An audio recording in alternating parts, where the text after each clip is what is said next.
Hi everyone. I painted some of these little leaves. I found this in the garden and I am dead sure it is a weed. However, I think the leaves are absolutely beautiful. It reminds me of Valentine's Day, which is coming soon. These little leaves look like a heart. If you look at this little one here on the top of the towel that I have here, the colors that I'm going to use is from Magello Mission Watercolors, and this is a transparent yellow that I'm going to use right here. I want to mix a little bit of that because I can see some of it, and I'm also going to mix a bit of green as well. These colors are beautiful. I ordered from Amazon and it is amazing. I'm going to keep it very loose, so in this tutorial you will see me lift out some of the pigment with a brush. This is the little rigger brush from Winsor & Newton. I'm just going to draw in the stem very quickly, and just don't make it look too perfect. Make it wiggly.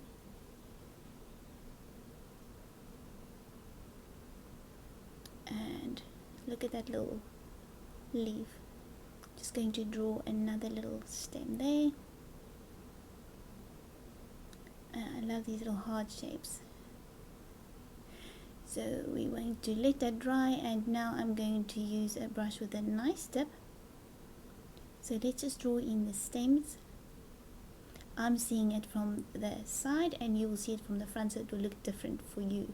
I just weight these little sections in a heart shape, and then I just drop in some of the green all the time.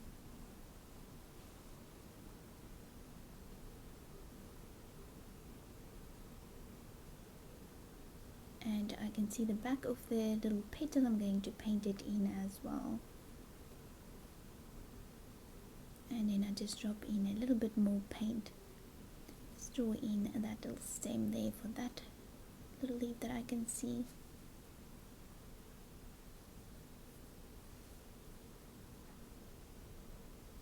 And it is so fun to paint these little leaves. It's quick little studies, and even if it is a weed, I'm not sure what type of leaf it is, it doesn't matter, it is so beautiful.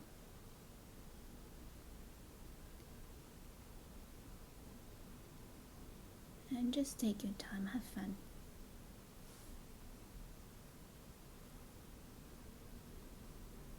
And that one folds over that stem, so I'm just going to paint it in like that. And another one on that section there. I'm going to wait for that to dry just to fix the leaf. It looks a bit weird now, but it will all come together at a later stage.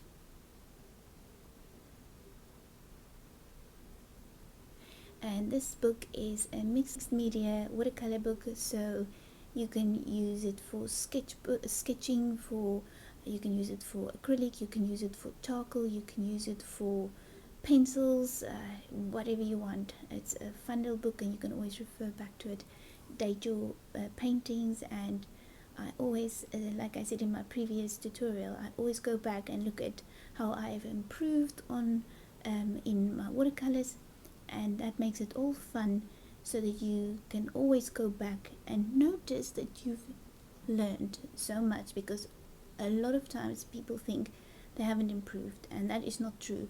Every day that you paint, you are improving. I want to make this a little bit more wiggly because it's just too perfect.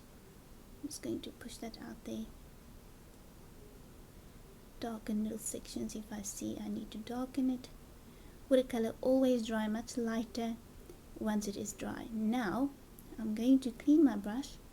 I want to lift out a highlighted section for the veins, and you'll see, because the pigment is wet, I'm trying to show you what's going to happen. So it just fills it up again and you can't see the vein, but every time the paper dries a little bit more, you can lift out some more of the paint.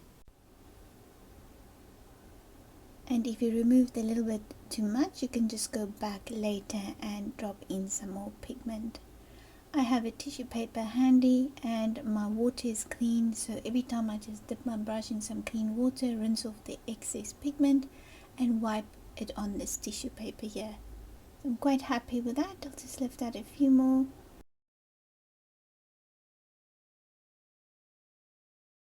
I want to add a few more veins on the back of this little leaf that I can see here, and then I'm just filling in some of the little sections there on the leaf where I removed too many veins. I'm just going to darken it a little bit. This is the beautiful weed that we have painted. I think it's a weed. If it's not, I'm very sorry, but it is absolutely beautiful. I hope you will subscribe, and I hope you enjoyed it, and I will see you soon with a new video. Thank you very much for watching.